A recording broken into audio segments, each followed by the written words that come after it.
Bonjour. Comme vous le savez, Hors des sentiers battus nous conduit une fois sur deux en Italie. Donc, après avoir vu la ville de La Haye, nous allons dans l'Italie du Sud, dans la Sicile, c'est-à-dire dans une ville qui s'appelle Catane.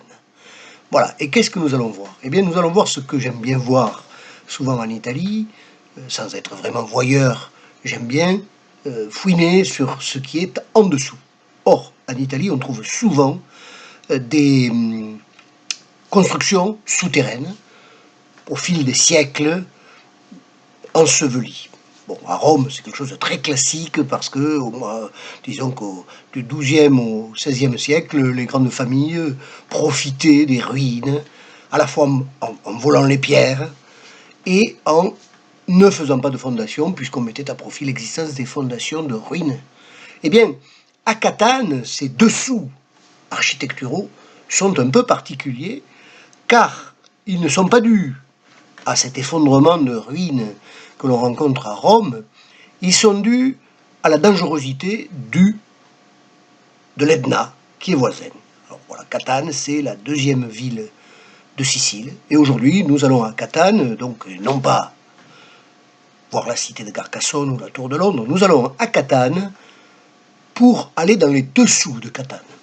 Alors voilà, Catane, c'est une ville qui se trouve, comme vous pouvez le constater, à l'extrême est de la Sicile. La voilà, là, la ville de Catane, 600 000 habitants, la plus grande ville avec 1 million d'habitants, c'est Palerme. Et puis l'Etna qui se trouve juste au-dessus. Et l'Etna est très près, comme vous pouvez le constater. Il est très près de la ville, il est à une quinzaine de kilomètres. Alors, voilà, l'Etna, de temps en temps, il se met en colère. Et ça donne ça, par exemple. Ça, c'est gentil. Hein. On a des explosions de l'Etna régulièrement, encore aujourd'hui. Et je vais vous raconter l'histoire du couvent des Bénédictins. Couvent qui s'appelle San Nicola l'Arena, un saint qui est connu, qui est Saint Nicolas de Bari. Et vers 1550, les Bénédictins veulent se mettre à l'intérieur des fortifications. Ils demandent l'autorisation de construire un couvent, un grand couvent pour les Bénédictins. Et on construit ce couvent entre 1550 et 1660 à peu près. On construit ce très beau couvent près des fortifications. Les Bénédictins l'occupent un mois.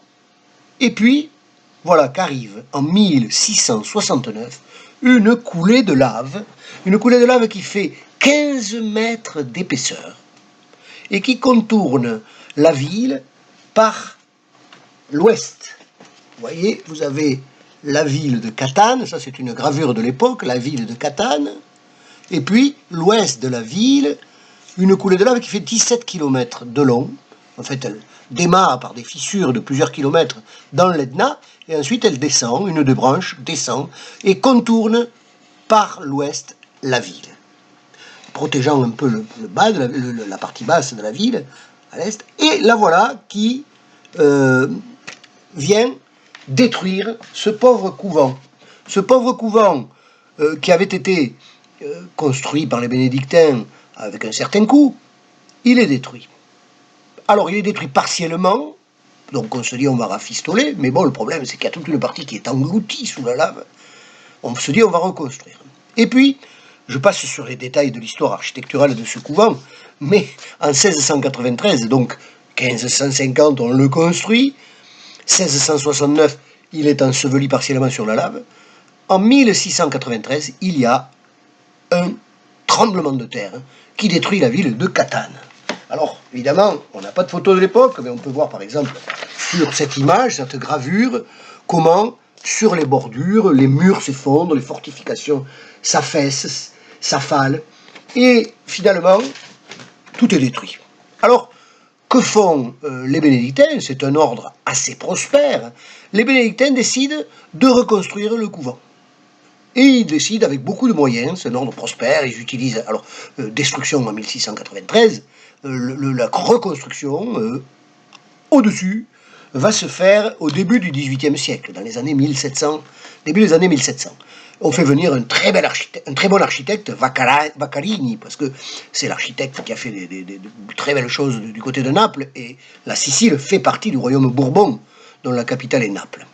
Et donc, Vaccarini vient et il fait ce qu'on appelle aujourd'hui le Versailles sicilien, qui ne m'intéresse pas, puisque ce qui m'intéresse, c'est ce qui est dessous. Alors, si vous allez à Catane, et si vous allez voir le couvent des Bénédictins, aujourd'hui, à côté de l'église San Nicola l'Arena, qui est l'église des Bénédictins, vous allez trouver l'université des sciences humaines. Et il y a des visites guidées. C'est pas facile parce qu'il faut tomber à un moment où il n'y a pas les cours.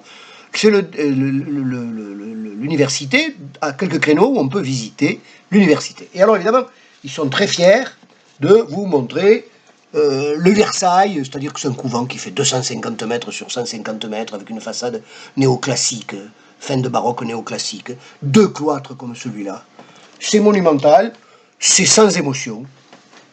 Et la jeune fille étudiante avec laquelle j'ai visité, qui était de la section art, n'a pas tellement attaché d'importance. Elle m'a sensibilisé à la visite parce qu'elle a dit ce qui est intéressant est dessous.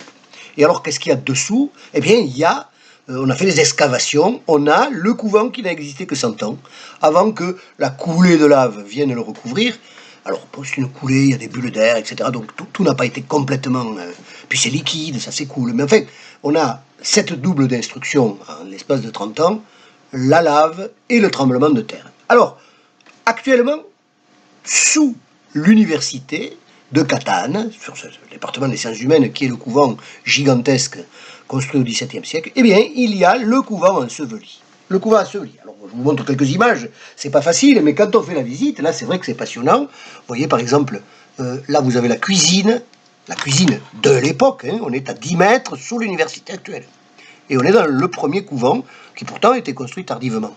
Là, vous avez les réserves de la bibliothèque de l'université actuelle, qui sont dans les souterrains du couvent antérieur.